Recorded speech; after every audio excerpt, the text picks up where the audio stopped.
నమస్తే అన్న. నమస్తే. మీ పేరు? సత్యనారాయణ. ఓకే. ఏ ఊర్లో ఉంటారు? జాఫర్ కూడా ఏం చేస్తుంటారు? కూలినాలు చేస్తాం మేడం. ఓకే. సన్నబియ్యం వస్తున్నాయా? వస్తున్నాయి. ఎలా ఉన్నాయి అవి? మంచిగున్నాయి. అవే తింటున్నారా? అయ్యే తింటున్నాం మా పిల్లలు మేము. అమ్ముకుంటున్నారా? లే అయ్యే తింటున్నాం.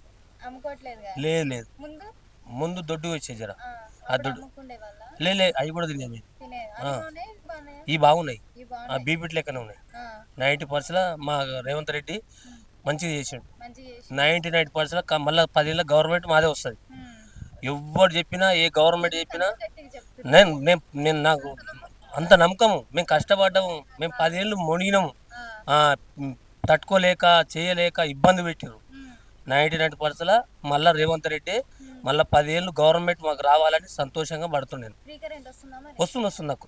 ఎంత ఇంతకు ముందు ఎంత కట్టేవాళ్ళు? అప్పుడు 200 పైన కట్టాం మేడం. మినిమం మీద నాకు ఫ్రీ కరెంట్ వస్తుంది. వస్తుంది. కట్టట్లేదు అయితే ఇప్పుడు? లేదు zero zero zero. Free bus పెట్టారు కదా మహిళలకి. మీ ఇంట్లో వాళ్ళు వెళ్తున్నారా? వెళ్తురు. అప్పుడప్పుడు మా పిల్లలు వెళ్తూనే ఉంటారు మేడం. బస్కి ఎక్కుతూనే ఉంటారు. చార్జెస్ ఏమి ఇవ్వట్లేదు? ఏం లేదు. వాళ్ళే వెళ్ళేసి వస్తున్నారు. ఒక మంచిగా ఉంది. మా మగోళ్ళకి అయితే లేదు కానీ బస్సు కిరాయి పెట్టుకోవాల్సింది. కానీ లేడీస్కి అయితే 99% నెంబర్ 1. అత్తగారు ఇంటికి పోవాలన్నా కూడా తొందర ఊపుతున్నారు. ఏం లేదు, పైసలు ఇచ్చే లేదు, భర్త కొట్లాడుకున్న సమస్య లేదు. బస్సు ఎక్కాలి, పోవాలా, రావాలి. వాళ్ళకు నువ్వు ఏదన్నా ఇబ్బంది లేదు. ఇది మాత్రం వందల నెంబర్ పని చేసారు. అయ్యింది, నాకు వచ్చింది. ఇక్కడనే ఇదే కట్టిస్తాం. స్టార్ట్ చేసినాము. ఫస్ట్ బిల్ కూడా పడ్డది నాకు. ₹1,00,000 పడ్డది. రేవంత్ రెడ్డి సంతోషంగా చెప్తాను. రేవంత్ రెడ్డికి సోనియా గాంధీ ఇచ్చింది, రేవంత్ రెడ్డి గవర్నమెంట్ మాకు ఇల్లు ఇచ్చాడు. అది మాత్రం పక్క మంచిగానే చేస్తుండు. వాళ్ళు లేని వాళ్ళు ఉట్టు బదలాం పెడతారు. కేసీఆర్కు డబుల్ రూమ్లు కట్టిండు, ఒక్క ఇల్లు కూడా లేదు. వాడే అమ్ముకుంటూ వాడు తినడో తెలియదు.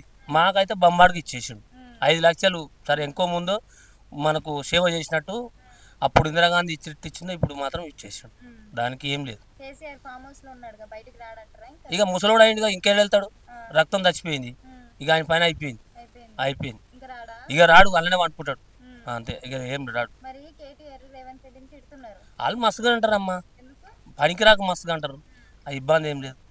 వాళ్ళు పెద్ద మనసులు చూసుకుంటారు. ఇక్కడ జనం పక్క ఉండాలి, వేస్తానికి పక్క ఓటు ఉండాలి. వచ్చే ఎలక్షన్ కూడా సర్పంచ్లు కూడా మేమే గెలుస్తాం, ఎంపీటీసీలో మేమే గెలుస్తాం, జెడ్పీసీలో మేమే గెలుస్తాం, గ్రామ సర్పంచ్లు కూడా మేమే గెలుస్తాం. ఫుల్లు మా కార్యకర్తలు కూడా నమ్మకం ఉంది. 90% మేమే గెలుస్తాము, పక్క గెలుస్తాం. ఊరు పల్లె కూడా ఎంక్వైరీ చేసినా మేమే గెలుస్తాం. 10 ఏళ్ళ దాకా మాకు గవర్నమెంట్ పడిపోదు. ఏది ఉన్నా బరాబరి ఉంటాం మేము. దానికి తిరుగులేదు మాకు. Subscribe us and press the bell icon for more interesting updates.